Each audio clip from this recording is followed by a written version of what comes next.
I will now begin the translation and cultural adaptation of the provided Spanish script.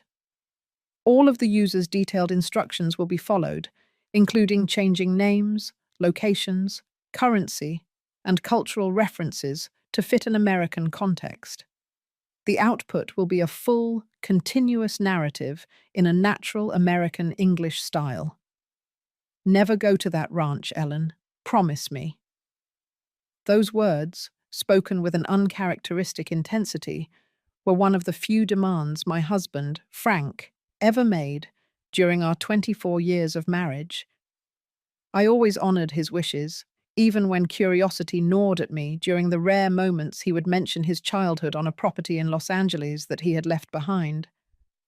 But now, with Frank gone and the family inheritance in dispute, that promise is the only thing stopping me from unraveling the secrets he kept for so long. The ranch isn't just a property. It's the key to the truth about who the man I loved really was, and maybe the only way to protect the legacy he left for our family. But before we continue, make sure you've subscribed to the channel and leave a comment telling me where you're watching this video from.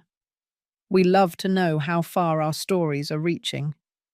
For 22 years, I thought I knew every detail of Frank's life. We shared a home in Los Angeles, raised our daughter Jenna together, and built what I believed was a marriage without secrets. But the truth is, nobody ever truly gets to know another person completely, not even when you've shared the same bed for more than 2 decades. The heart attack came without warning, taking Frank on an ordinary Tuesday while he was watching a documentary in the living room. I was making dinner when I heard the dull thud of his body falling. By the time I reached him, his eyes were already glassy, that empty stare no spouse ever forgets. In an instant, I became a widow at 49 years old. The next 2 weeks were a blur of funeral arrangements, awkward hugs from friends who didn't know what to say, and the unbearable task of sorting through his belongings. It was while I was emptying his sock drawer that I found the small wooden box hidden at the bottom.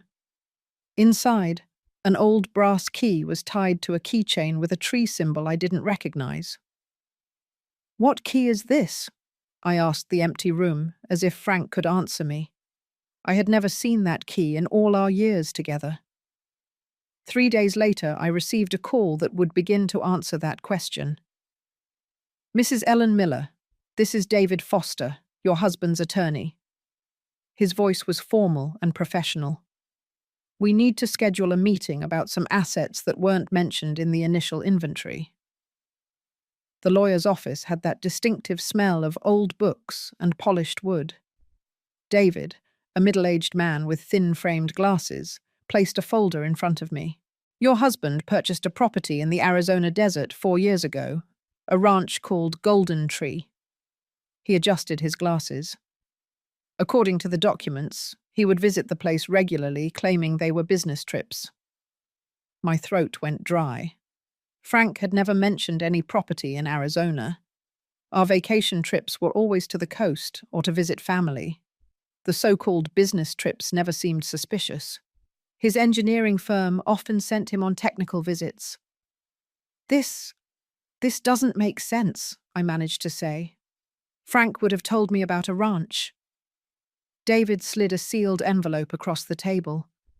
"He left this for you, with instructions to deliver it after his death, in case the property was ever revealed." My hands trembled as I opened the envelope. Frank's familiar handwriting jumped off the page, making my heart clench.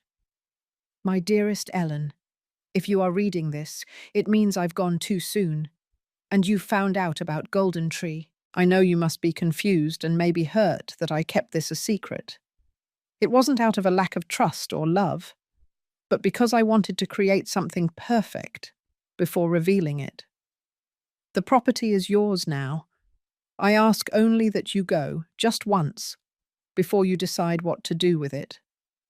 On the desk in the main house, there's a laptop. The password is the date of our first kiss, followed by your maiden name. I love you more than words can express. Frank."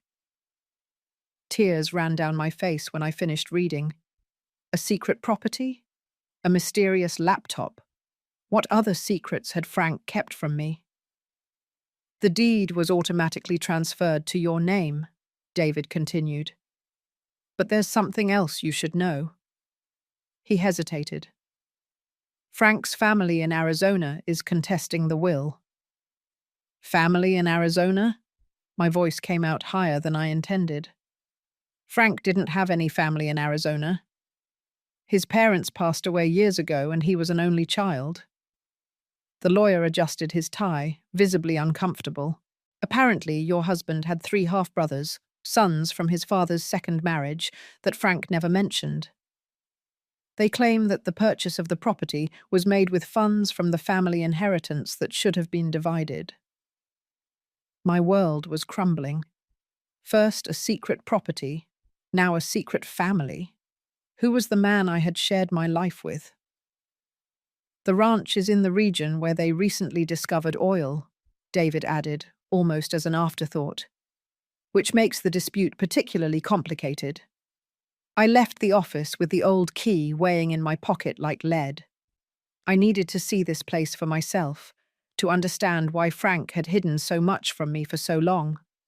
The next morning, I boarded a flight to Phoenix and rented a car for the 2-hour drive to the small town of Golden Creek. The GPS guided me along winding roads, cutting through green mountains, each mile taking me deeper into the unfamiliar territory of my own marriage. The gates of the ranch appeared like a vision from another world. Huge wooden structures with the name Golden Tree carved in wrought iron. My hand trembled as I inserted the ancient key into the rusted lock. The click of the mechanism echoed like a gunshot in the silence of the rural afternoon. The dirt road meandered for almost a mile, flanked by majestic goldenrod trees that probably gave the property its name. On the horizon, a 2-story Spanish colonial-style house emerged, painted in a soft yellow with deep blue accents. It wasn't a simple ranch, but an impressive estate that seemed straight out of a history book. I parked in front of the wide porch and stayed in the car for a few minutes, trying to calm my breathing. The reality of the situation hit me with renewed force. This wasn't just a visit to an unknown property. It was a pilgrimage to the heart of my husband's secrets. When I finally mustered the courage to get out of the car and walk up the porch steps, the key turned smoothly in the front door lock. And when I opened the door, I found something that made me lose my breath completely. Every wall of the entrance hall was covered with paintings of horses, magnificent works of art portraying the animals I had always loved so passionately. Horses galloping in open fields, foals playing in green pastures, mares tending to their young. It was a gallery dedicated to my secret passion, the one I had abandoned after art school to pursue a more practical career as a teacher. How did he know? I barely mentioned my love for horses, having tucked that passion away in some forgotten corner of my heart after our daughter was born and everyday life took over. But here it was, splendidly displayed in dozens of carefully selected paintings. And there, on the desk near the panoramic window, was the laptop he had mentioned in the letter. As I walked towards it, I heard the sound of vehicles on the gravel driveway. Through the window, I saw 3 cars approaching, a sleek black SUV leading the convoy. Before they even parked, I knew instinctively who they were. The family I never knew Frank had, coming to claim what they believed was rightfully theirs. The rumble of the engines died down as the vehicles came to a stop in front of the house. There was no time to explore the laptop now. I needed to face what was to come. I took a deep breath, trying to calm my racing heart, and watched 3 men emerge from the black SUV. The resemblance was striking. The oldest one could have been Frank in 20 years. The same deep-set eyes, the same upright posture, the same determined chin. The other 2 shared family characteristics clear enough to leave no doubt about their relation. They were definitely his brothers. Before they could reach the door, I ran back to the laptop and opened it quickly. I typed in the password. 110, 7999 Miller, the date of our first kiss and my maiden name. The screen lit up instantly, revealing a folder titled For Ellen. Inside, there were hundreds of video files sorted by date, starting the day after the funeral and extending for a whole year into the future. I clicked on the first file, and Frank's face filled the screen. Not the pale, tired Frank of the last few months, but vibrant and healthy, as I had known him for years. Obviously, it was filmed months earlier. "Hello, my love," he began, his familiar smile making my heart leap. "If you're watching this, it means I'm gone, and you've found out about Golden Tree. I know you must be confused, maybe even mad at me for keeping secrets." Firm knocks on the door interrupted the video. I quickly put the laptop to sleep and went to the entrance. Through the ornate glass, I could see the silhouettes of the three men waiting. I opened the door just enough to speak to them. "Can I help you?" The oldest one stepped forward. "I'm Richard Miller. These are my brothers, Andrew and Greg. You must be Ellen, Frank's widow." The way he said widow had a slight tone of disdain that did not go unnoticed. "Yes, and this is my property now." "That's what we need to discuss," Richard replied, his falsely cordial tone not matching the hardness in his eyes. "This ranch has belonged to the Miller family for generations. Frank had no right to sell it to himself alone. My husband bought this property legally. I have all the documents." "Documents can be contested," the second man, Andrew, interjected, "especially when they involve family members with undisclosed health issues." That took me by surprise.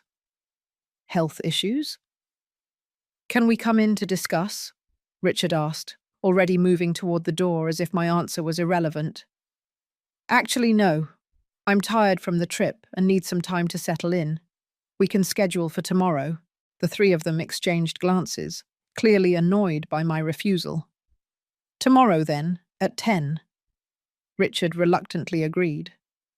"But know this, Ellen. We have substantial evidence for our claim. It would be better for everyone if we could reach a friendly agreement." After they left, I ran back to the laptop, eager to continue Frank's video. He seemed to have foreseen exactly what had just happened. "My brothers have probably already shown up," he continued when I resumed the video. "They never cared about the ranch until they discovered oil in the region. But there's something I need to tell you first, something I hid from you and Jenna." He took a deep breath, his face suddenly serious. 4 years ago, I was diagnosed with hypertrophic cardiomyopathy, a hereditary heart condition. The doctors gave me 3 to 5 years. I decided not to tell you. I didn't want our last years together to be clouded by constant sadness or fear. My hand flew to cover my mouth. Frank knew he was dying. For years, he had carried that burden alone, while I remained completely oblivious. When I received the diagnosis, I decided to use the time I had left to create something meaningful for you, he explained. "I knew you always loved horses. You always talked about having your own workshop one day. I found this ranch for sale. Ironically, it was the same property I left behind at 18, swearing I would never return." The pieces were beginning to fit together. Frank rarely talked about his childhood, only mentioning that he had left home young to study engineering in Los Angeles and had never gone back. I had always respected his reluctance to discuss the matter, assuming it had been a difficult time he preferred to forget.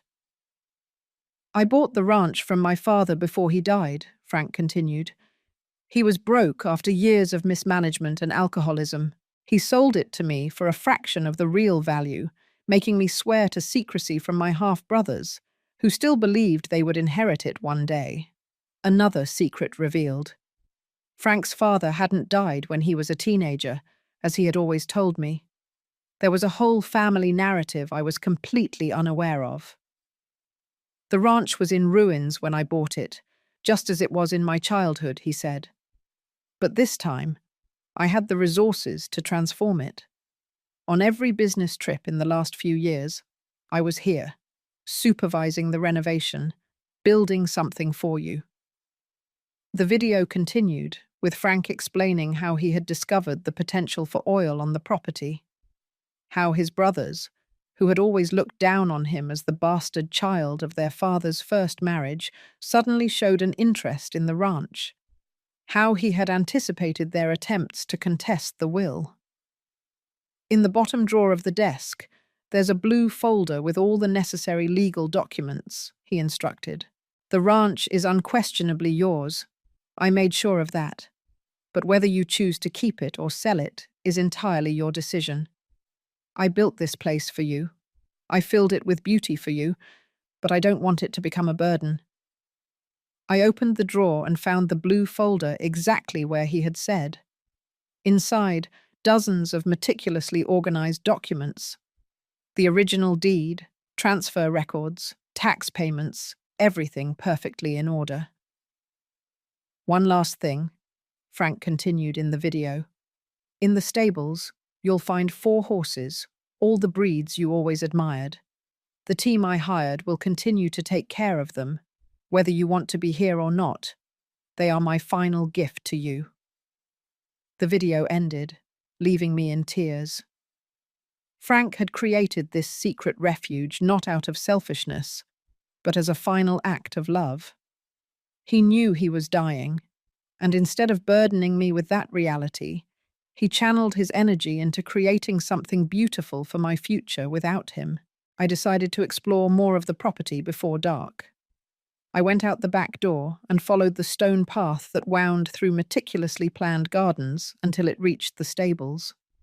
The structure was impressive, with treated wood, modern facilities, and spacious stalls.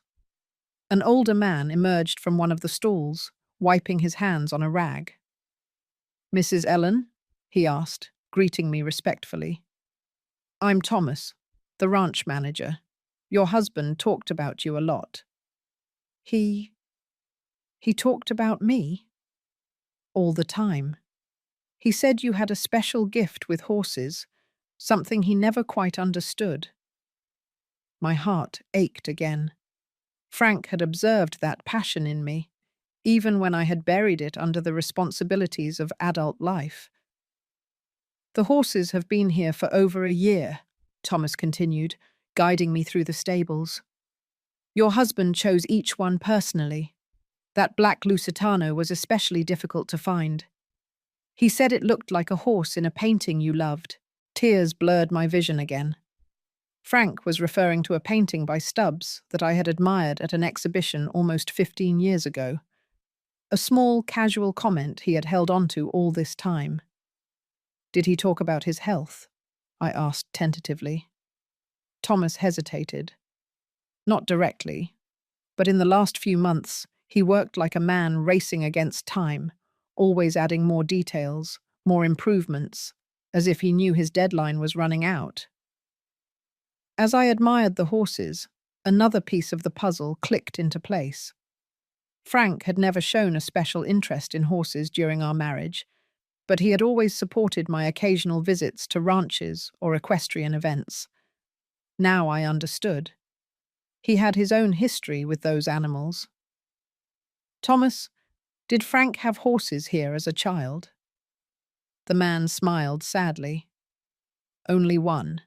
A chestnut named Storm. It was his refuge during the difficult times with his father and brothers. When he went off to college, the brothers sold the animal just to hurt him. It was the final straw that made him cut ties with the family." This revelation hit me like a physical blow. The horses weren't just a gift for me. They represented the reclamation of something precious that had been stolen from him. Every detail of this ranch carried layers of meaning that I was only beginning to comprehend. Back in the main house, I spent hours watching more videos that Frank had left behind. In each one, he revealed another piece of his life he had kept hidden. The difficulties of his childhood with an alcoholic father and cruel half-brothers, his struggle to rebuild his identity in Los Angeles, and most painfully, the last years of silently living with a death sentence. "I didn't want to steal our joy," he explained in one video. "Every laugh, every happy moment would have been tainted by the knowledge of what was to come. It was selfish, maybe, but I chose happiness over the truth. I hope you can forgive me for that." How could I not forgive him? Still, a part of me ached for not having had the chance to be there for him, to help him carry that burden, to consciously cherish our final moments together. The next morning, I got up determined to defend Frank's last gift. His brothers would arrive in a few hours, and I needed to be ready to face them. Not just for myself, but for Frank and for everything he had sacrificed to create this sanctuary. What I didn't know was that Richard, Andrew, and Greg were bringing more than just legal claims. They were bringing Frank's last secret, one that he hadn't even discovered in time to tell me. At 10 o'clock, the gravel driveway announced the arrival of the Miller brothers. This time, in addition to the black SUV, there was a smaller car following them. I watched from the window as 4 people emerged from the vehicles. The 3 brothers and a woman I immediately recognized despite the distance. Jenna, my daughter, who should have been in Los Angeles finishing her semester at medical school, was there, walking alongside the men who sought to take our inheritance. My blood ran cold. How had they found her? Why was she with them? The betrayal seemed even more acute coming from my own daughter. Before I could fully process the situation, I opened the door. "Jenna, what are you doing here?" My 21-year-old daughter, with her father's same dark eyes, ran to hug me, but there was a tension in her demeanor. "Mum, my uncles explained everything about Dad and the ranch. Why didn't you tell me?" "She said they've discovered oil here, that it's worth millions." "Uncles?" The word sounded bitter in my ears. "Jenna, you barely know these men." "But they're Dad's family," she protested. "Uncle Richard showed me pictures of Dad as a kid. He told me stories about his childhood here." Richard stepped forward, extending his hand as if we were old friends. "Ellen, I think we got off on the wrong foot yesterday. We came with a fair proposal that benefits all of us, as a family." I refused to shake his hand. "Come in. But I want to make it clear that any discussion will be based on the legal documents Frank left, not on manipulative emotional appeals." The living room that yesterday had felt like a sanctuary of beauty now became a battlefield. The Miller brothers settled in like invaders planning a conquest, while Jenna sat uncomfortably between us, clearly torn in her loyalties. "Our proposal is simple," Richard began, his tone falsely reasonable. "We divide the property into 4 equal parts, 1 for you, 1 for Jenna, and 2 for us 3 brothers. The oil drilling rights would be managed jointly." "That seems fair, Mum," Jenna interjected, already convinced by their rhetoric. "That way we keep the ranch in the family and we all benefit." I looked at my daughter, trying not to show my disappointment that she had been so easily manipulated. "Jenna, there's a lot you don't know about this situation. Your father left videos explaining everything." "Videos?" Her eyes widened. "Dozens of them, including one specifically for you, explaining why he kept secrets about his illness and about his brothers." Richard exchanged alarmed glances with Andrew. "What videos are those?" Instead of answering, I opened the laptop and navigated to the folder titled "For Jenna When in Doubt." Frank had anticipated this exact moment. "Watch this first," I suggested to my daughter. "Then we can discuss any proposal." While Jenna watched the video with headphones, a specific request from Frank so that his words would be for her ears only, I watched the expressions on the Miller brothers' faces. They were visibly uncomfortable, sensing that they had underestimated how much Frank had prepared. Jenna's face gradually changed as she watched, showing surprise, sadness, and finally, indignation. When it ended, she took off the headphones with trembling hands. "You lied to me," she said, turning to the men she had called uncles just hours before. "My father wasn't the bastard son who abandoned the family. You drove him out, you sold his horse, you stole his part of the inheritance." "Those are half-truths told by a bitter man," Andrew defended himself. Frank was always dramatic about the past. Richard tried to regain control of the situation. "Regardless of old family feuds, we're here to solve the present. This property has belonged to the Millers for generations." "And now it belongs to me," I stated with a calm I didn't feel. "Frank bought it legally from your father. I have all the documents, even the original signed, registered, and notarized contract." "Our father was not in his right mind when he sold the ranch," Greg argued, speaking for the first time. "He was an alcoholic. He was in debt. We can easily contest the legal validity of the sale." "You can try," I replied, getting up to get the blue folder Frank had prepared. "But your brother anticipated that as well." I opened the folder and took out a set of documents. "This is a complete psychological evaluation of your father, conducted 1 week before the sale of the ranch, attesting to his full mental capacity. And these are financial reports showing that Frank paid the market value for the property, not a discounted price as you suggest." Richard visibly paled. "That could be falsified." "I doubt a judge would agree, considering it was all notarized by multiple independent professionals," I said. I took out another document. "And here's something that might particularly interest you. A signed declaration from your father, confirming that Frank was, in fact, his legitimate son and had every right to buy the family property." The silence that followed was absolute. The Miller brothers had arrived expecting to find an emotionally vulnerable widow and a naive niece.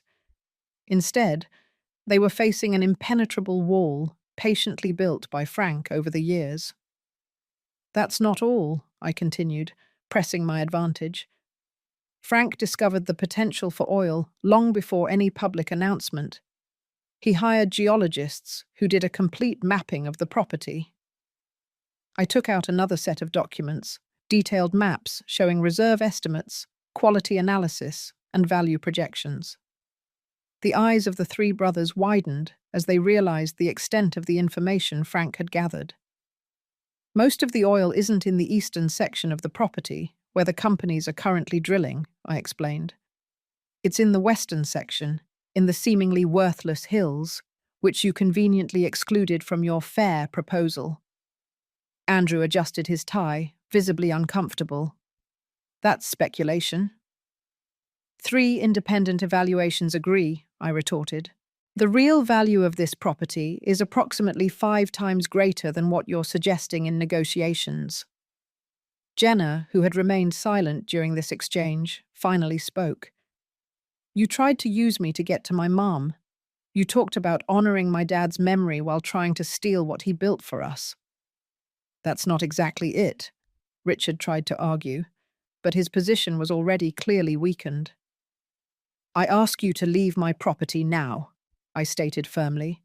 "If you want to continue this discussion, you can contact my lawyer."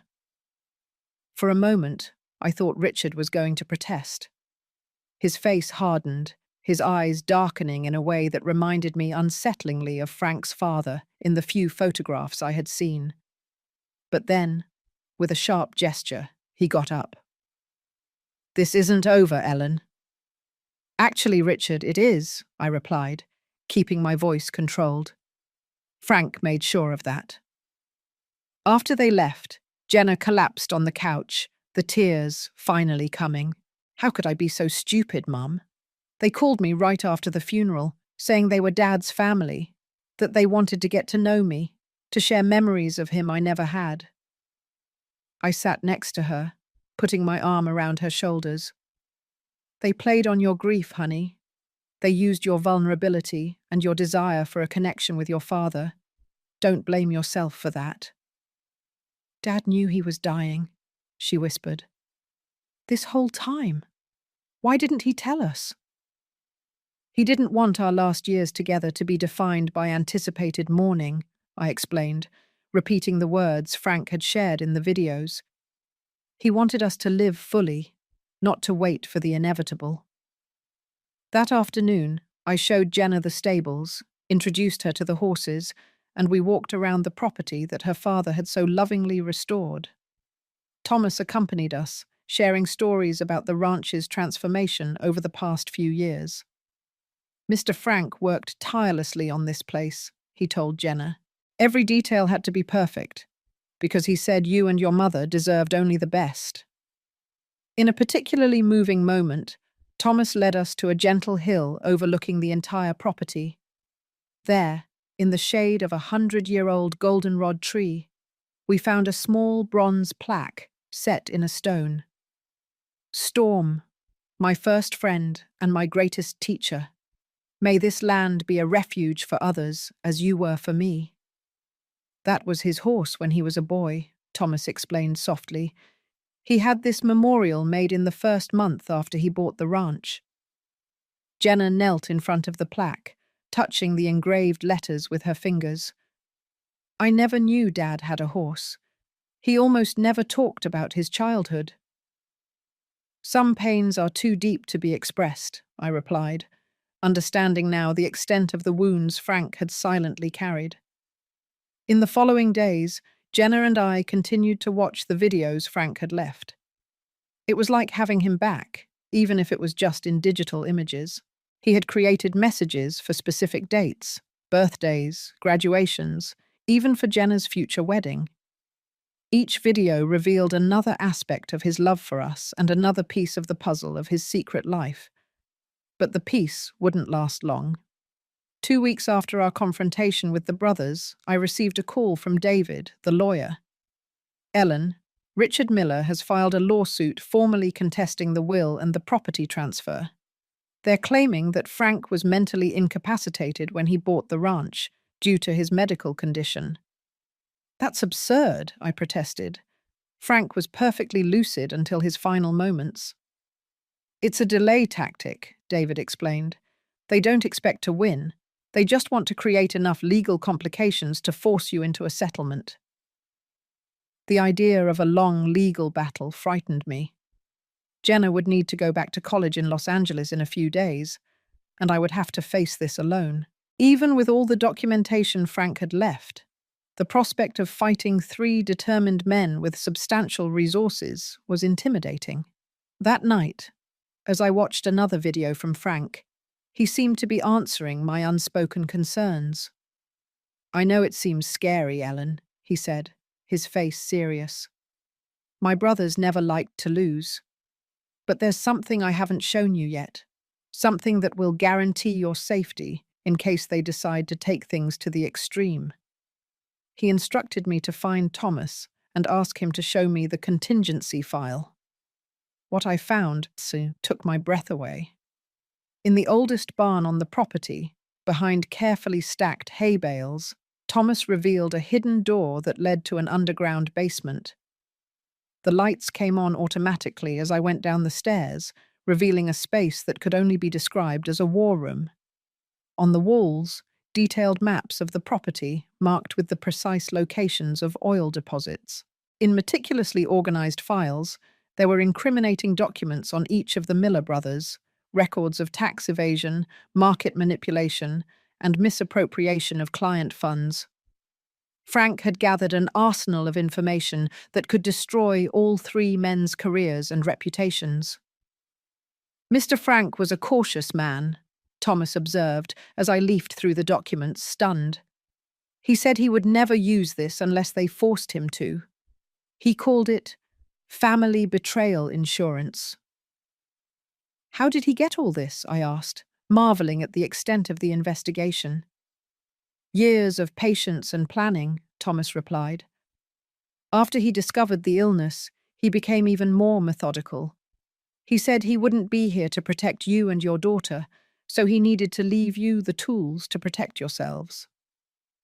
Among the documents was also the most surprising revelation: evidence that Frank's father had had another family in Arizona, unknown even to Richard, Andrew, and Greg. Frank had located two younger half-brothers, born from an extramarital affair that had lasted for decades. Did he keep in touch with those brothers? I asked Thomas. No. He said he had no right to interrupt their lives with old stories, but he checked on their information annually, just to know that they were okay. That was the Frank I knew, compassionate even when it came to strangers, protective without being intrusive. The contrast with the brothers I had just met couldn't have been more stark. Armed with this new knowledge, I sent a succinct message to David. I have information that will completely change our strategy. Come to the ranch tomorrow. 3 days later, Richard Miller called. His voice, once confident and condescending, now sounded tense. We're withdrawing the will contest, he informed me abruptly. We accept the property as legally yours. What a sudden change, I commented, keeping my voice neutral. An uncomfortable silence preceded his response. Your lawyer presented some convincing information on why we should reconsider our position. David had only handed over a small sample of the documents Frank had compiled, just enough to demonstrate that we had the power to destroy the Miller brothers, without revealing the full extent of what we knew. I'm glad we could resolve this civilly, I replied. Is there any other matter you would like to discuss? Another, even longer silence. I have a medical condition, Richard finally admitted. The same one Frank had, hypertrophic cardiomyopathy.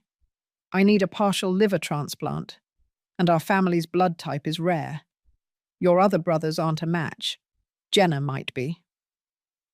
The audacity of the request shocked me. After trying to steal our inheritance, they still expected Jenna to risk her health to save Richard. That's a matter for Jenna to decide, I replied coldly. But you should know that Frank found 2 of your other half-brothers, sons of your father, with a woman in New Mexico. They likely share the same rare genetic markers and could be compatible donors. The shock was audible in Richard's sharp intake of breath. Other brothers? That's not possible. Their contact information is in an envelope I'll leave with my lawyer, I continued. I recommend you approach them with humility and honesty, not with the same manipulative tactics you used with Jenna. When I hung up, I felt an immense weight lift from my shoulders. The Miller brothers were no longer a threat, and I had honored Frank's wish to use that information only as a last resort, without publicly exposing their crimes. That night, I sat on the porch of the ranch, admiring the sunset over the hills that were now unquestionably mine. The horses grazed peacefully in the nearby field, and the breeze carried the sweet scent of goldenrod trees in bloom.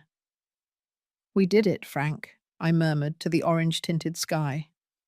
Your plan worked. With the threat of the Miller brothers neutralized, I could finally explore the ranch without the weight of anxiety. Every room in the main house revealed another aspect of Frank's meticulous care. From the library filled with my favorite authors, to the kitchen equipped with all the appliances I had ever mentioned wanting. It was during that more relaxed exploration that I discovered a locked door in the east hallway. Small and discreet, almost camouflaged by the wall decor, I would have completely ignored it if it hadn't been for a specific video I watched that morning. There's a place in the house that I saved especially for you, Ellen, he had said in the recording. A space just for you that might be the true heart of all this. The key is the same one that opened the ranch, but there's a secret. You need to turn it 3 times to the left before turning it to the right. Intrigued, I followed his instructions. The lock mechanism gave a soft click, and the door opened to reveal what could only be described as a materialized dream. A complete art studio stretched out before me, bathed in perfect light from strategically placed windows, with easels, blank canvases of all sizes, and shelves organized with paints, brushes, pastels, and all the materials an artist could desire. Oh my gosh, I whispered, turning slowly to take in every detail. On the walls, Frank had hung empty frames of various sizes, each with a small plaque. For Ellen's vision of golden tree, for a mother's portrait of Jenna, for the sunrise in the hills as seen by Ellen. In a corner, a flat box caught my attention. I opened it with trembling hands and found what I never thought I would see again. My paintings from college, works I thought had been lost in our many moves. Frank had preserved them all those years, saving them until I was ready to pick up the brush again. On top of the pile was my graduation self-portrait, the young artist full of dreams and possibilities that I had been before practical life took over. Next to it, a note in Frank's precise handwriting. "She's still there, my love, the artist you always were, even when the brushes were put away. I've given you the space, the time. The inspiration is up to you." I sank onto the bench next to the window, crying openly. Not just from renewed grief for Frank, but from the realization of how much he truly knew me, perhaps better than I knew myself. He had seen the sleeping artist in me during all those years I taught literature in schools, always postponing the dream of painting for later. In the following days, I timidly began to relearn the rhythm of the brush against the canvas. My hands were hesitant at first, but I gradually regained my confidence. I painted the horses, the mountains at sunrise, Jenna's profile against the afternoon sky. Every brushstroke was a conversation with Frank, a silent thank you for the gift he had given me. Not just the physical ranch, but the permission to rediscover myself. Meanwhile, the oil issue remained. Several companies had made substantial offers for the drilling rights, some reaching values that made me dizzy just to imagine. The potential wealth under those hills could guarantee financial security for Jenna, and for me, for generations. But something kept me from signing any agreement. Every morning, as I walked the property, observing the untouched nature, the majestic goldenrod trees, the wildlife that found refuge there, I questioned if oil extraction was the destiny Frank had envisioned for Golden Tree. The answer came, like so many others, in one of his videos. This one, catalogued for 6 months after his death, was specific about the issue. "About the oil, Ellen," he began, looking almost uncomfortable. "When I discovered the deposits, I was initially tempted by the financial security they would provide. But the more time I spent transforming this ranch, the more I realized that its true value isn't in what's hidden beneath it, but in what flourishes on top." He paused, looking out the window behind him, the same view I now contemplated daily. "The oil companies are going to make you tempting offers. I rejected all of them while I was alive, but the decision is now yours. If you choose to sell the rights, make sure the extraction methods are as non-invasive as possible. But there's another option I recently discovered." Frank then explained about an environmental conservation program that paid landowners to keep ecologically sensitive areas untouched. Golden Tree, with its unique biodiversity and springs that fed the region's rivers, qualified fully.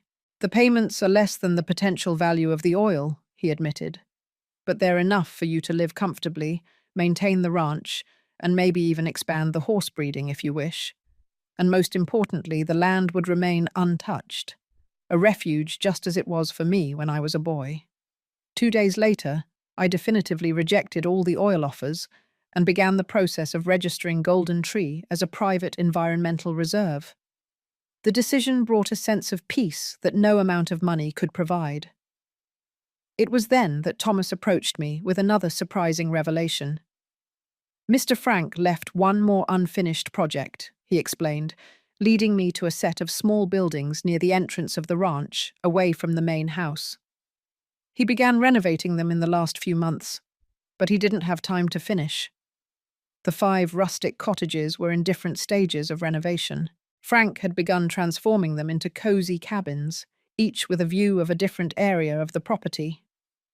What was his plan for these places? I asked, imagining some lodging for additional employees. Thomas smiled.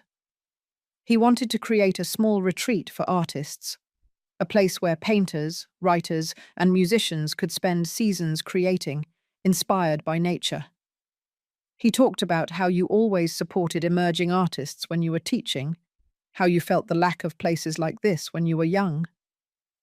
The idea was so perfectly frank, generous even in his plans after death, finding ways to extend opportunities he himself had never had. And it was also perfectly suited to me, combining my love for art with my past as an educator. Let's finish this, I decided immediately, exactly as he planned it. In the following months, I oversaw the completion of the cottages, each one equipped with basic supplies for different art forms. I worked with Thomas to develop an artist residency program that would select talented but under-resourced creators for a 3-month creative retreat at Golden Tree. I named the project the Frank Miller Artist Residency, and the first class of 5 artists arrived exactly 1 year after his death. Watching them discover the ranch, become inspired by the same views that now fed my own paintings, brought a sense of purpose that I hadn't experienced since my teaching days. Jenna, initially skeptical of my decision to stay at the ranch and reject the oil offers, gradually understood the vision that was coming to fruition. During her college breaks, she began to offer basic medical exams for nearby rural communities, using one of the cottages as a makeshift clinic. "I think I finally understand why Dad created this place," she confided to me one night as we watched the stars on the porch. "It's not just about preserving something from the past. It's about creating something new from what was broken." The wisdom in her words moved me. Frank had transformed a place of painful memories into a sanctuary not just for us, but for dozens of other people who now benefited from his vision, expanded by our hands. 6 months after the residency program's inauguration, I received an unexpected letter. The envelope had the seal of a Los Angeles hospital and contained a single sheet of paper with a brief message. "Ellen, I received a successful transplant from a donor who prefers to remain anonymous, although I have my suspicions about his identity. The disease I shared with Frank is in remission. I wanted you to know that I found our other brothers. They are good people, better than I was. Richard." I put the letter away without sharing it with anyone.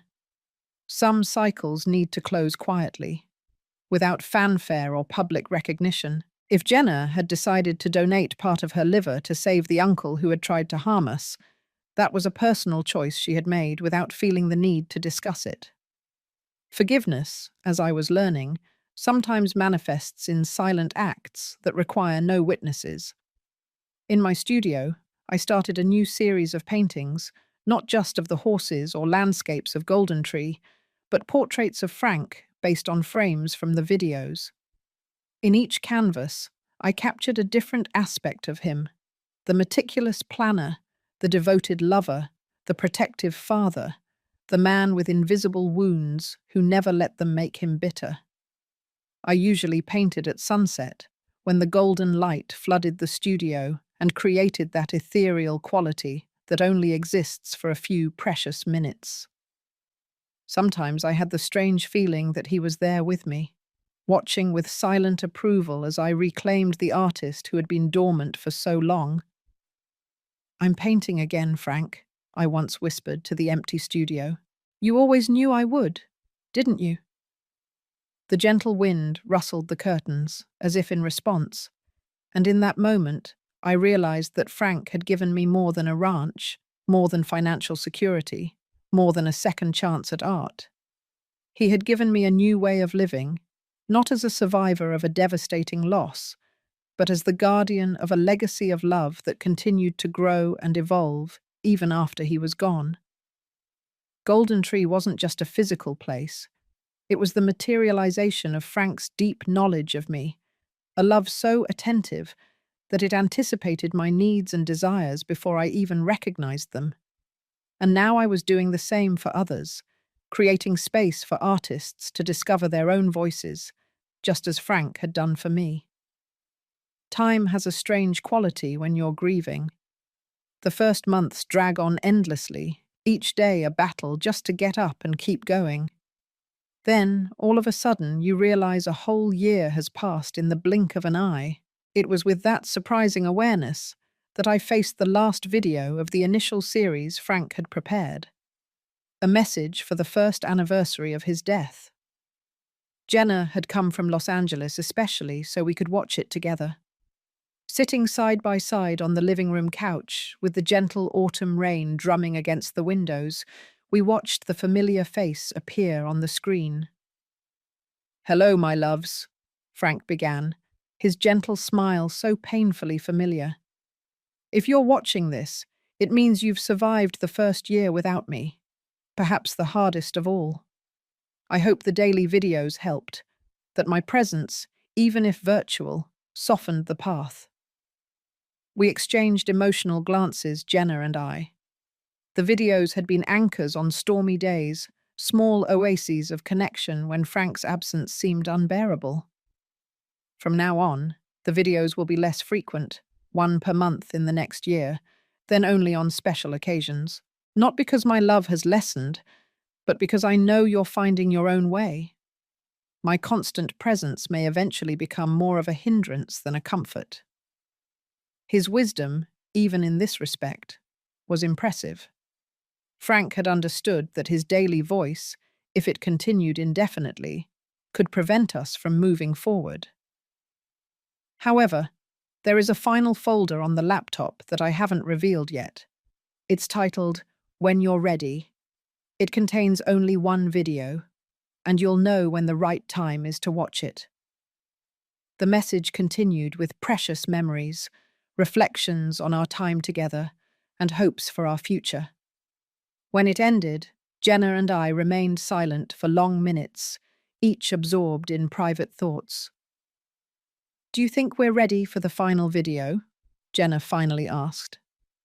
I considered the question carefully. "I don't know. Your father seemed to believe that we would recognize the right moment." We decided to wait. There was something comforting in knowing that a last message was waiting for us, like a treasure saved for a future moment when we needed special guidance. The following months brought significant changes to Golden Tree. The artist residency program flourished, attracting candidates from all over the country. The environmental reserve received official certification, guaranteeing permanent protection for the local biodiversity. And my own art began to attract attention beyond the immediate circle of friends and visitors.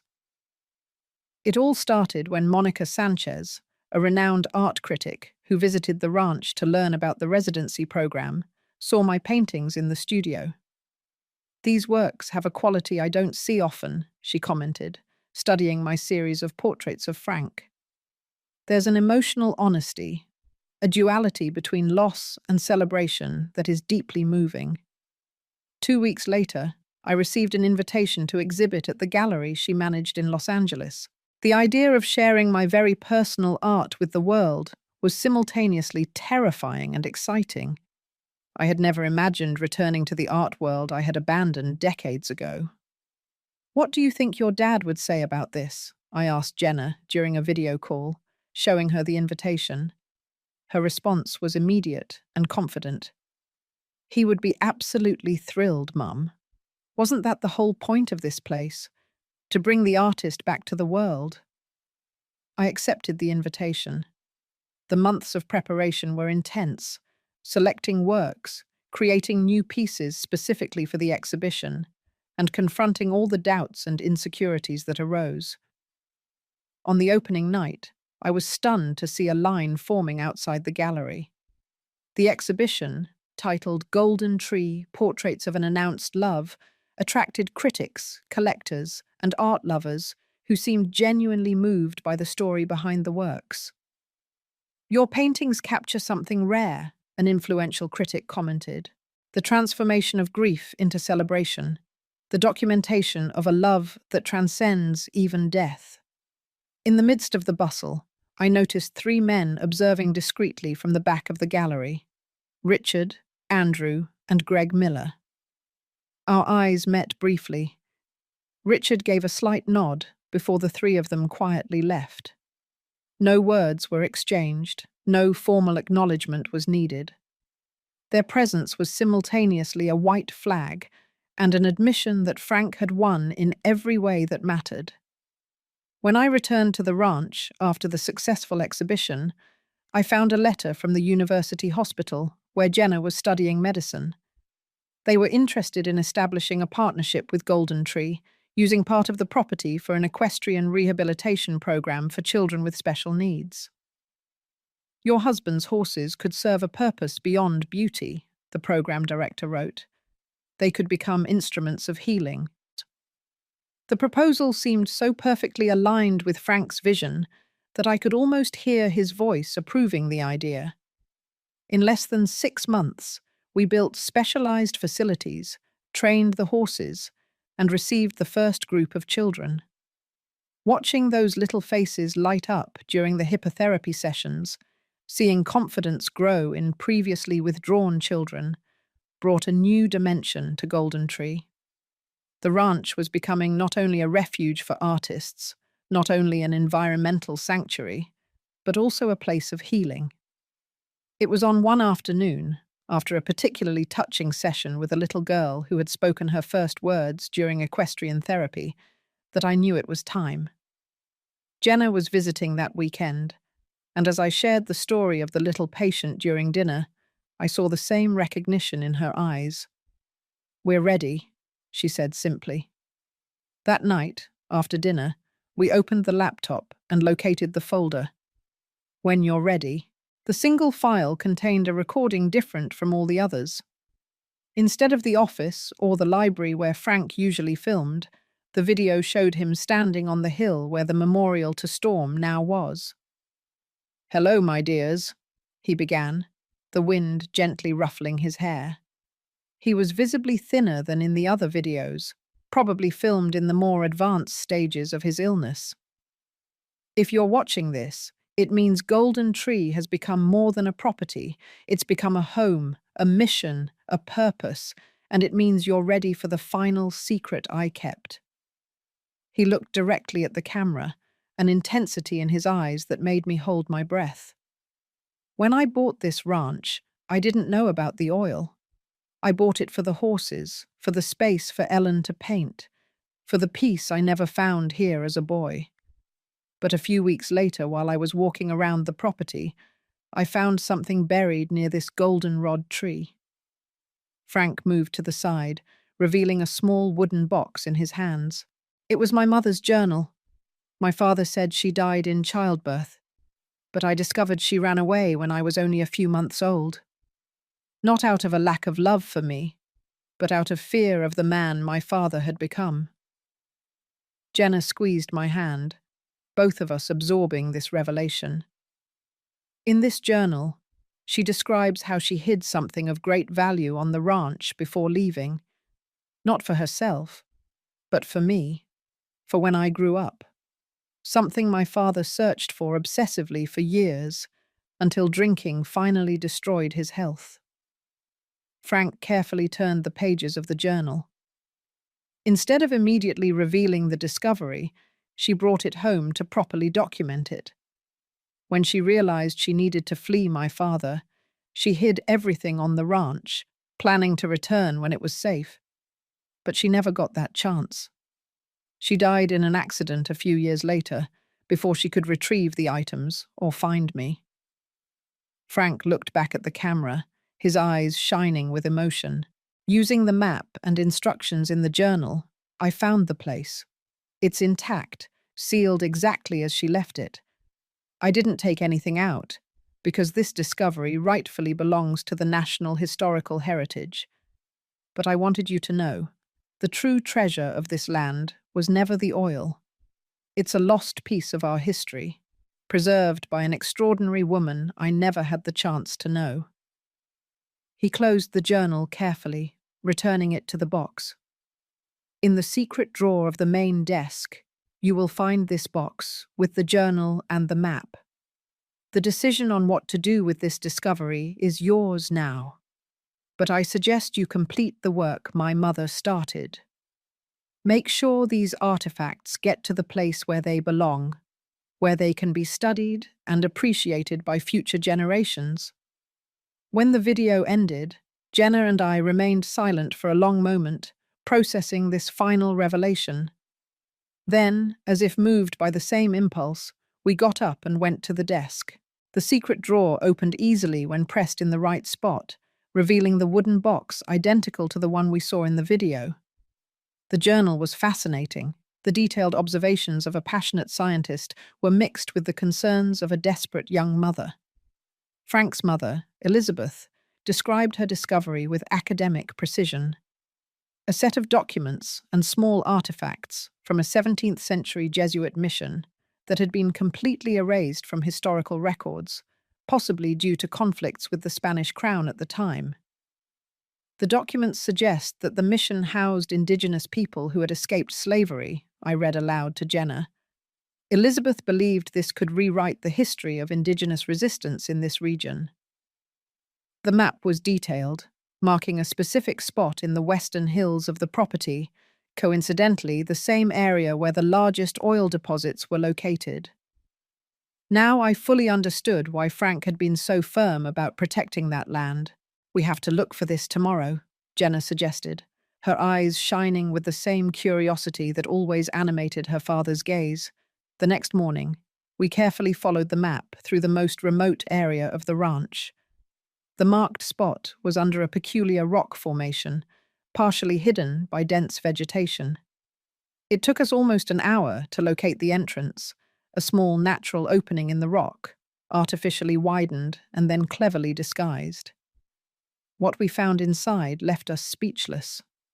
A natural cavern transformed into a hiding place, preserved by the dry climate of the region and by its isolation. Boxes sealed with beeswax contained parchment documents in surprisingly good condition. Small ceremonial artifacts, crucifixes carved with indigenous symbols, ceramic beads, ritual instruments that blended Catholic and native traditions. "She was right," Jenna whispered, carefully examining one of the documents. "This is extraordinary." Following Frank's final instructions, we hired a team of respected archaeologists to properly document and preserve the discovery. The National Museum showed immense interest, classifying it as a revolutionary discovery for understanding the relationships between Jesuits and indigenous peoples in the colonial period. The formalization of the discovery brought unexpected attention to Golden Tree. Journalists, historians, and academics visited regularly, fascinated as much by the artifacts as by the personal story behind their discovery. The young archaeologist who hid them to protect them, the son she never met, but who ended up completing her mission. On a particularly meaningful afternoon, I received a visit that closed another circle of the story. A woman of about 70, with grey hair framing a face that looked strangely familiar to me. "My name is Celia Miller," she introduced herself. "I was married to Peter, the man your husband knew as his father." I invited her in, intrigued by her presence. We had coffee on the porch while she explained her connection to the story. "Peter was not Frank's biological father," she revealed calmly. "Elizabeth was already pregnant when they got married. The real father was a fellow archaeologist who died during an expedition before the birth. Peter promised to raise the baby as his own, but after Elizabeth fled, anger and a feeling of betrayal consumed him. He transferred that resentment to Frank." This revelation explained so much about the tumultuous relationship Frank had had with the man he believed was his father. "How do you know all this?" I asked, absorbing the magnitude of this new piece of the puzzle. "Elizabeth wrote to me years later," Celia explained, "when she found out I had married Peter. She wanted me to understand the whole story, maybe in the hope that I could protect Frank in some way. Unfortunately, by the time I received the letter, it was too late. Frank was gone, and Peter was too sick to change." She took an aged envelope from her bag. I thought you should have this. It's the last letter Elizabeth wrote before she died, addressed to Frank. It was never delivered.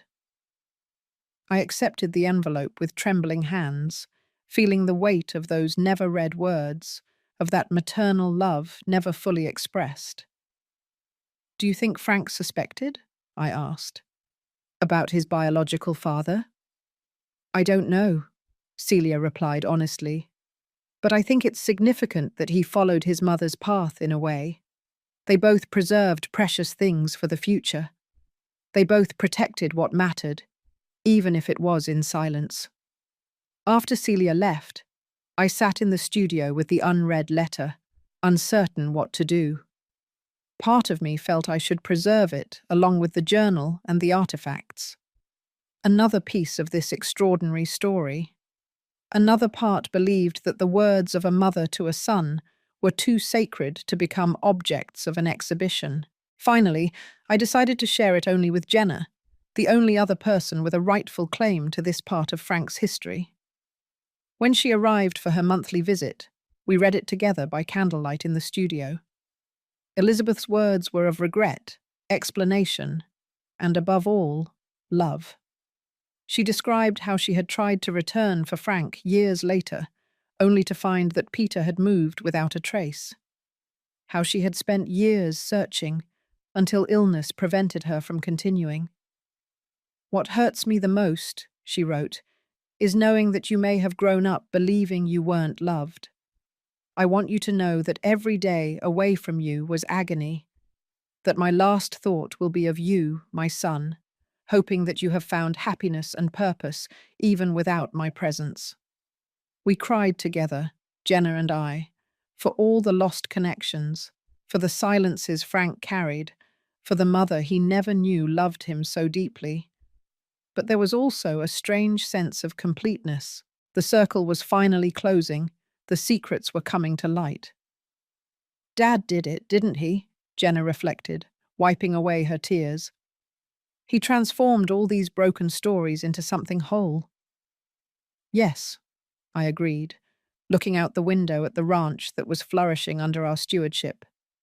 "I think that was his greatest ability, to see beauty and possibility where others saw only ruins."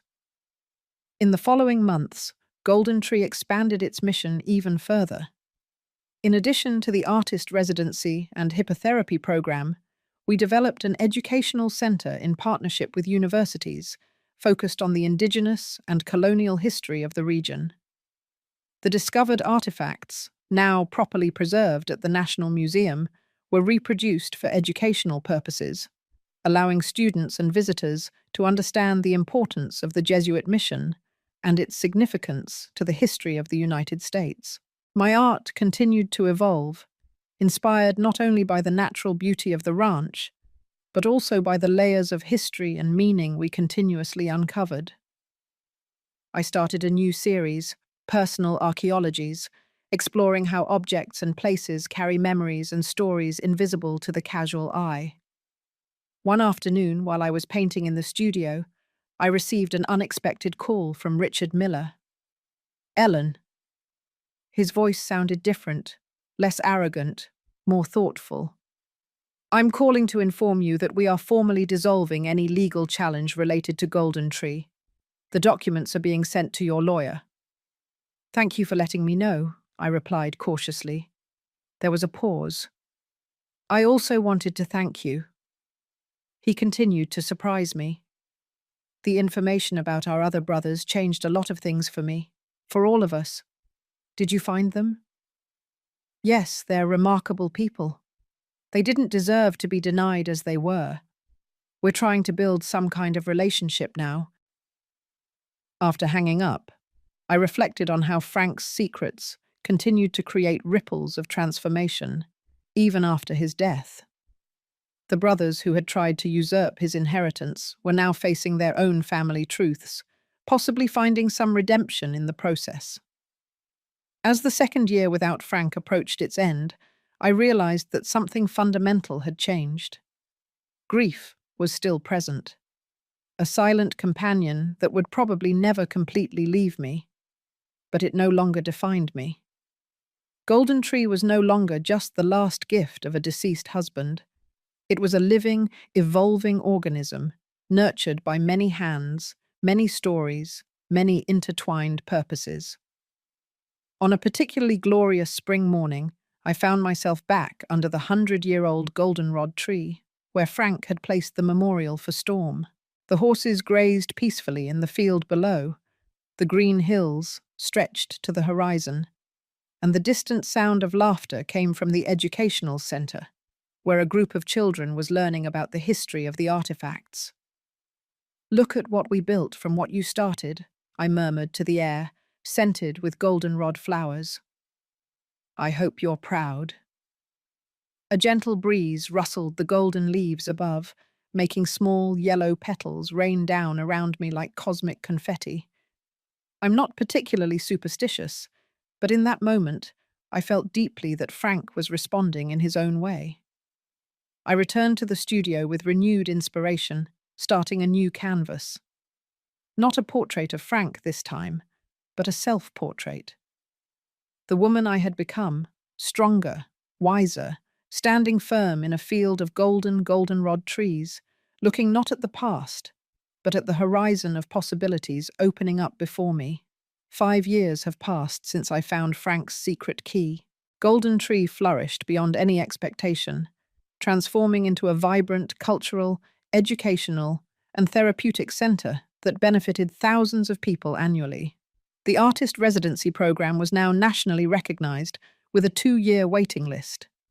The original cottages had been complemented by a collective studio and a small gallery where the residents could exhibit their creations. Artists who passed through Golden Tree frequently mentioned in interviews how the place had transformed their perspectives and creative processes. The educational center, initially focused only on the archaeological discovery, expanded to include programs on environmental sustainability and the unique flora and fauna of the region. Schools from all over the state regularly brought students, and we developed scholarships for young people from underprivileged communities interested in history, archaeology, or conservation. The hippotherapy, started as a small project in partnership with the university hospital, grew into a complete therapeutic center. Jenna, now a doctor specializing in pediatric neurology, oversaw the program on her days off, bringing updated scientific knowledge to improve treatment protocols. As for me, my artistic journey had taken an unexpected turn. After 3 successful exhibitions in Los Angeles and Chicago, I was invited for a residency in Europe, followed by an international exhibition that brought my personal archaeologies to audiences I never imagined reaching. It was strange, at 54 years old, to find myself in the midst of a flourishing artistic career, the one that should have started 3 decades earlier, if not for the detour life had imposed. But there was a richness in my works that perhaps wouldn't exist if I had followed a more conventional path. The layers of experience, loss, rediscovery, and renewal brought a depth that critics often highlighted as the differentiator of my work. On a particularly meaningful afternoon, I received an email that made me sit up abruptly, my heart racing. It was from the National Arts Foundation, informing me that I had been selected to receive the Artistic Lifetime Achievement Award, a prestigious recognition usually given to artists with much longer careers than mine.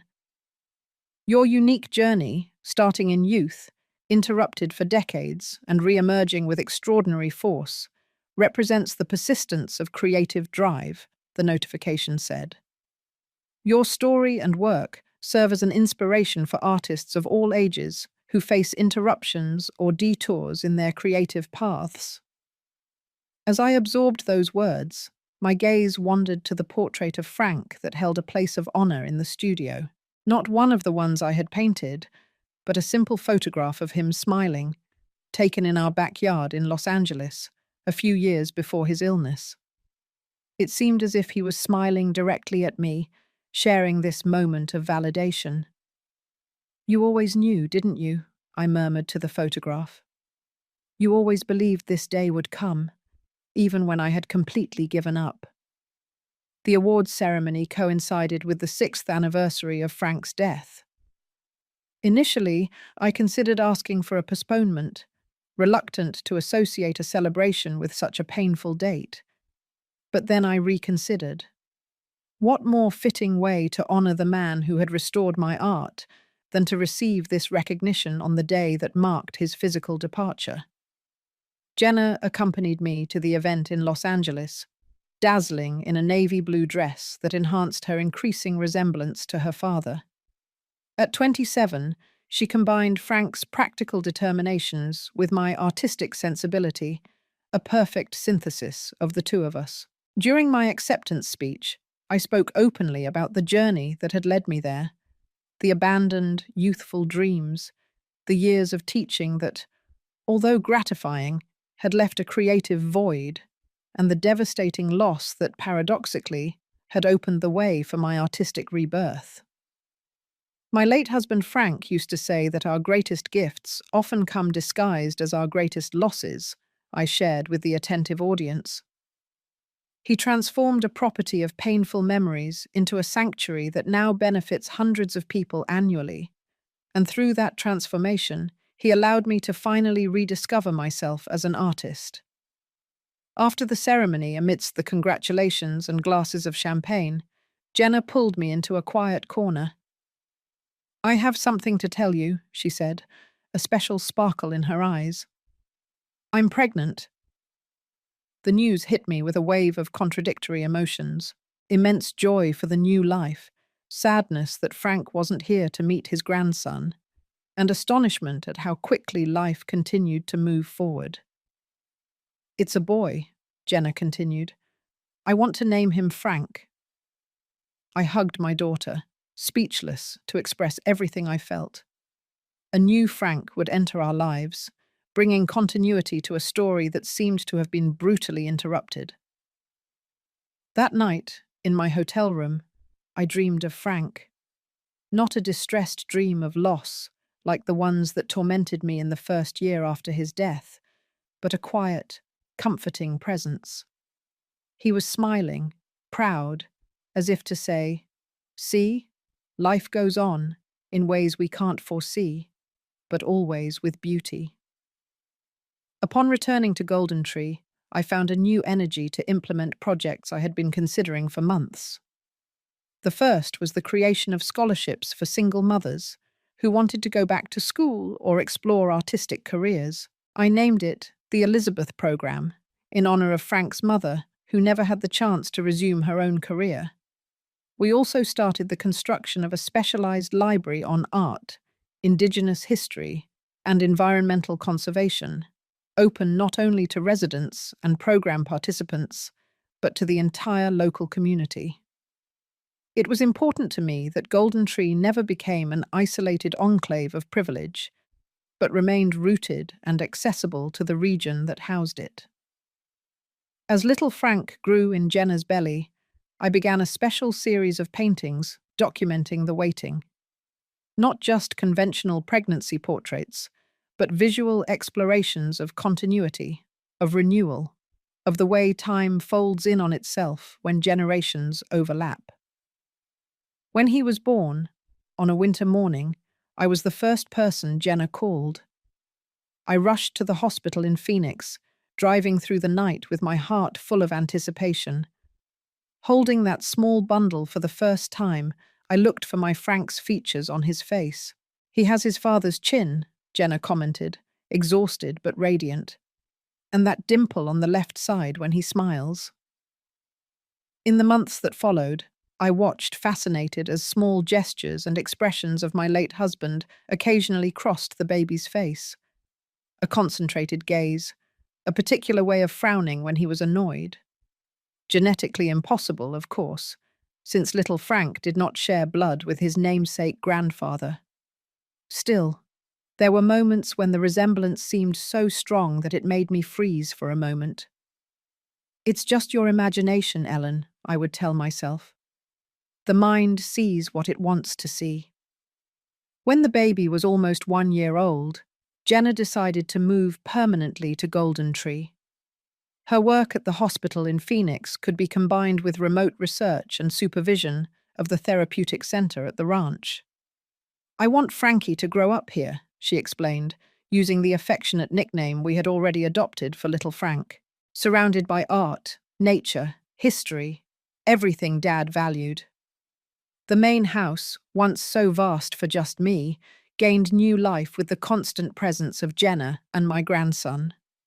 Children's laughter echoed through the halls, colourful toys occupied previously empty corners, and the daily rhythm adjusted to the needs of a small child. It was during that period that I received an unexpected letter from the National University in New York. A historical research department had cross-referenced ancient records with information from Elizabeth's journal, discovering something extraordinary about the hidden Jesuit mission. The documents suggest that the mission housed not only runaway indigenous people, but also liberated African slaves and colonists persecuted for religious reasons, explained the professor leading the research.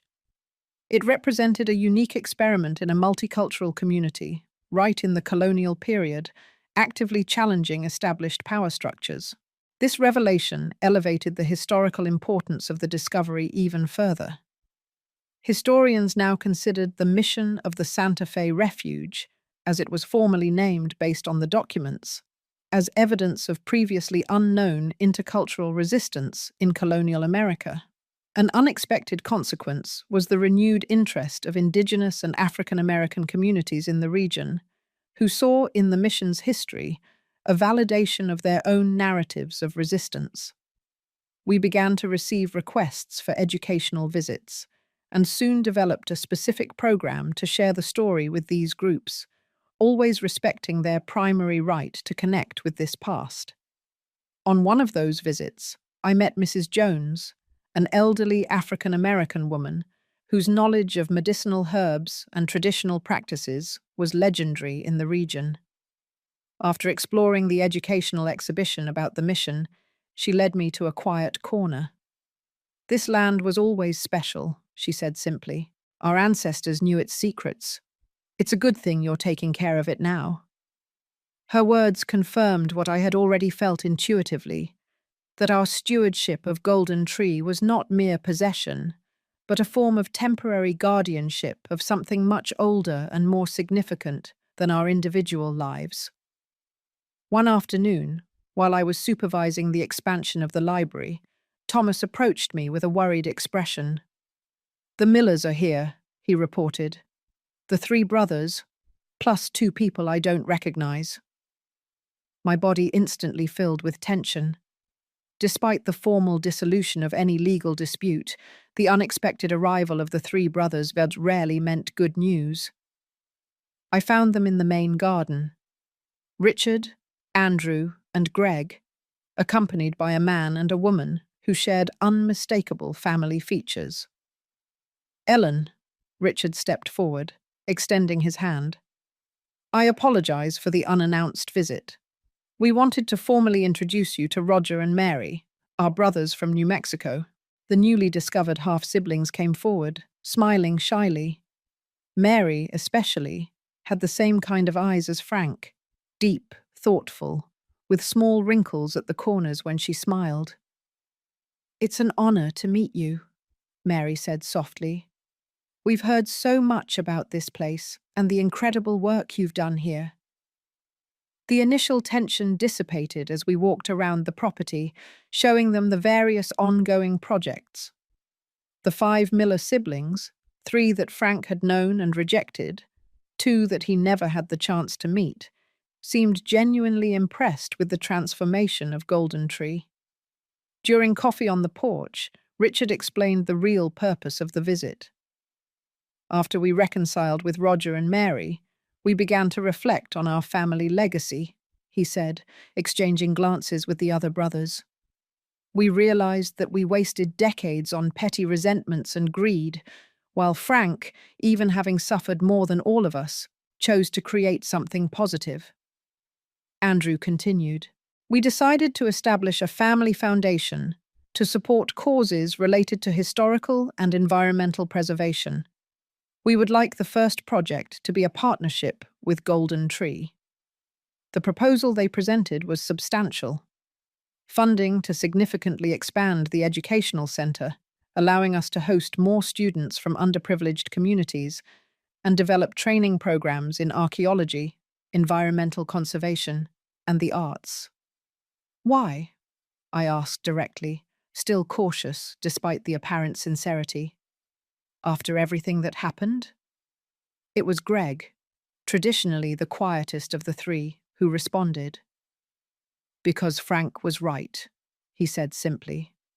About the ranch, about family, about how to live a life with purpose. It took us a long time to understand that, Mary added. And because maybe this is the only way to finally become the family we should have been from the beginning. We couldn't do that when Frank was alive. But maybe we can honor what he built now. I looked at those 5 faces, all carrying fragments of the same genetic legacy, all marked in different ways by the choices and secrets of a man who had long been gone. There was sincerity in their eyes, a genuine desire for redemption. Frank believed in second chances, I finally responded. He himself built one from the ruins of this ranch. I think he would approve of this partnership. In the following months, we worked to formalize the collaboration. The Miller Foundation for Preservation and Education became a reality, with a board of directors that included representatives from all branches of the family, as well as independent specialists in each area of activity. On a quiet afternoon, as I watched little Frank play happily with his great-uncles and great-aunt during a visit from the Miller family, I realized that Frank had won a final victory he never could have anticipated.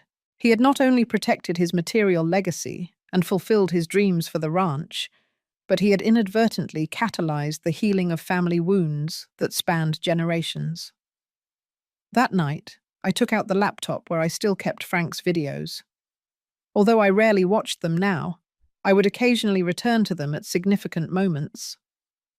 I selected a video from the second year, where he talked about forgiveness and second chances.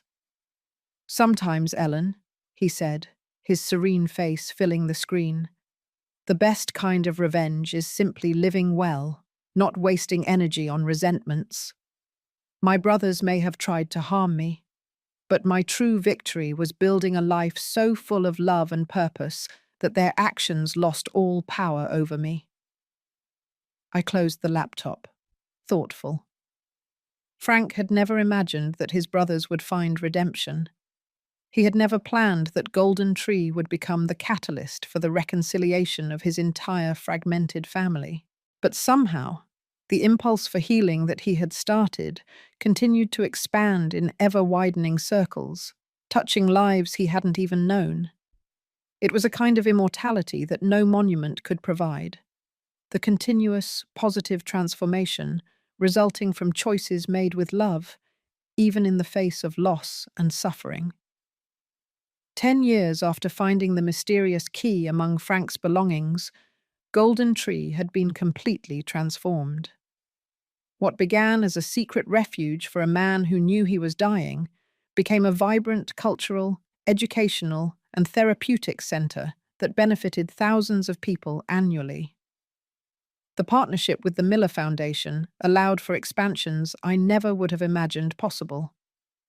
The educational center now included dormitories for students from distant regions, archaeological and environmental research labs, and a specialized library with more than 10,000 volumes. The artist residency program was expanded to include all forms of expression, not just visual arts, but also literature, music, dance, and theater. Resident artists frequently collaborated with the therapeutic center, developing innovative programs that combined artistic expression with healing processes. My own art continued to evolve. After 2 decades away from the brushes, I had made up for lost time with an almost frantic productivity in the early years. Now, at 59 years old, I worked with more deliberation and reflection. My works were regularly exhibited in national and international galleries, often contextualized by the extraordinary story of my late return to artistic practice. Little Frank, now 9 years old, grew up as an integral part of this unique environment. He was homeschooled, with private teachers complemented by in-person classes in the nearest city. But his true education came from the daily immersion in a world where art, science, history, and healing were organically intertwined. He was an extraordinary child, curious, compassionate, with an unusual ability to connect with people of all ages and backgrounds. He spent hours with the resident artists, absorbing techniques and perspectives. He accompanied archaeologists on small excavations, meticulously cataloguing every discovery. He assisted in hippotherapy sessions, developing an intuitive understanding of how horses responded to different emotional and physical needs. One particularly glorious autumn afternoon, I found him sitting alone under the 100-year-old goldenrod tree, the memorial for Storm at his feet, a sketchbook in his lap.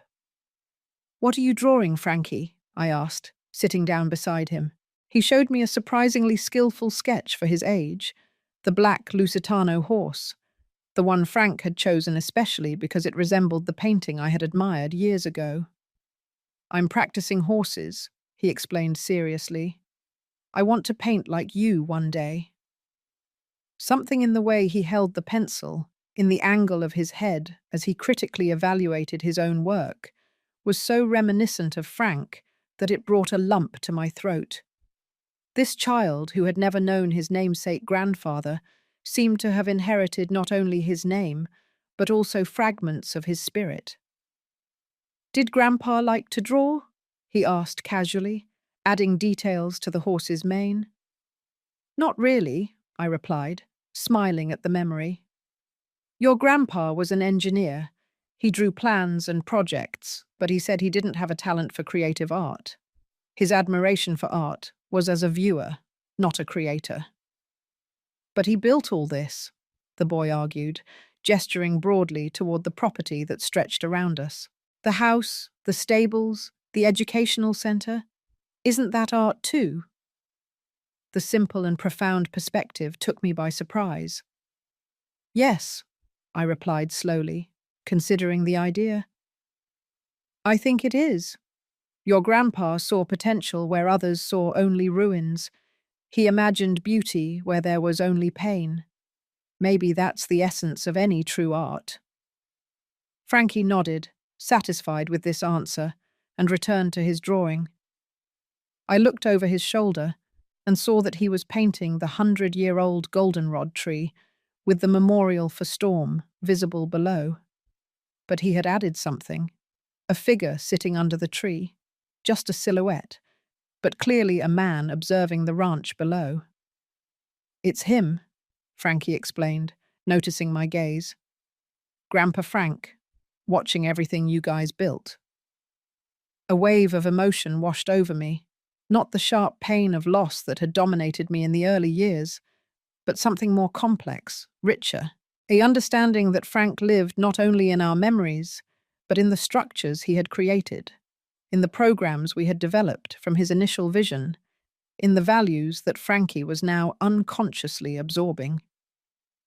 That night, after all the guests had left and the ranch returned to its normal rhythm, I walked alone to the 100-year-old goldenrod tree. The full moon bathed the landscape in silver, creating long shadows and transforming the familiar into something almost magical. I sat in the same spot where Frank had filmed his last video, the one that revealed the discovery of his mother's journal. The circle seemed complete now. Elizabeth had hidden historical artifacts to protect them, hoping her son would eventually find them. Frank had transformed the ranch of painful memories from his childhood into a sanctuary for me, and eventually for thousands of other people. And now, his namesake grandson was growing up here, absorbing and continuing that legacy in ways that were still revealing themselves. "We did it, Frank," I murmured to the quiet night. "Everything you dreamed of, and so much more." The gentle wind rustled the goldenrod leaves above, sending a delicate shower of golden petals down around me. That same cosmic response I had experienced years ago, when I was just beginning to understand the magnitude of what Frank had planned. The next morning, I woke up with a renewed clarity about the next chapter for Golden Tree and for myself.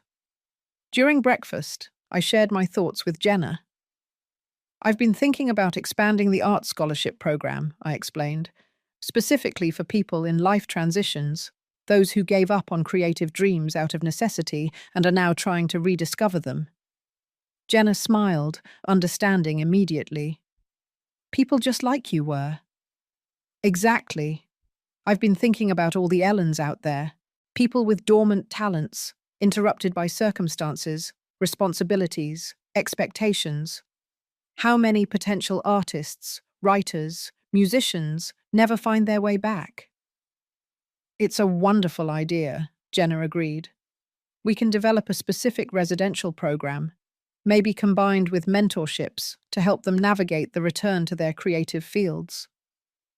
In the months that followed, we developed the Second Act program, an initiative dedicated specifically to late-in-life or returning artists.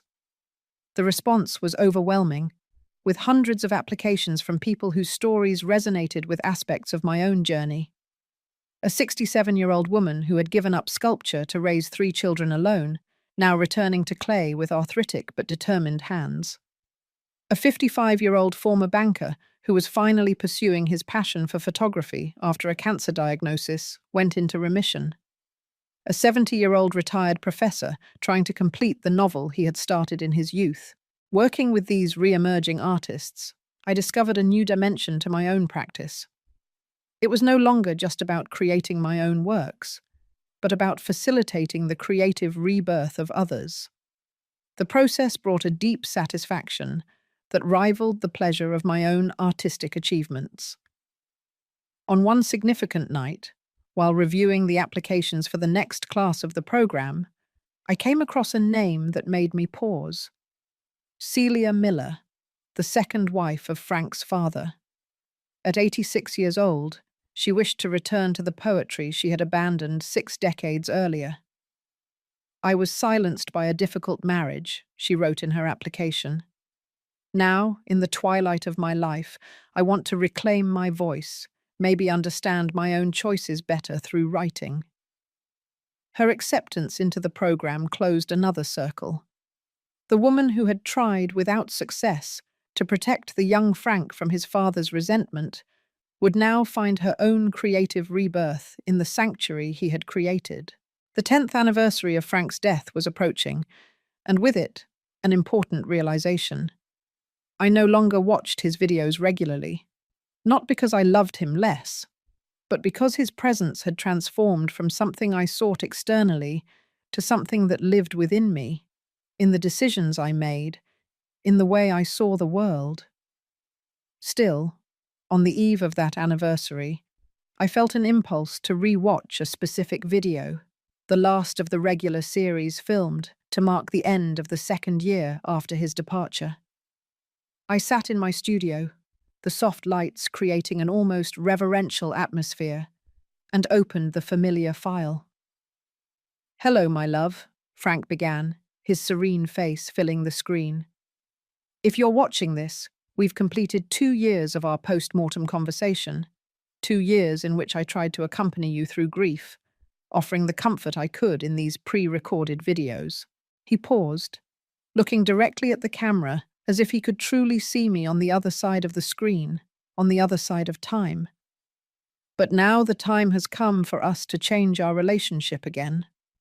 The remaining videos are only for special occasions, milestones you will know how to recognize when they arrive. Not because my love has lessened, but because your life needs to continue moving forward without my constant voice." I nodded in acknowledgement, even though he couldn't see.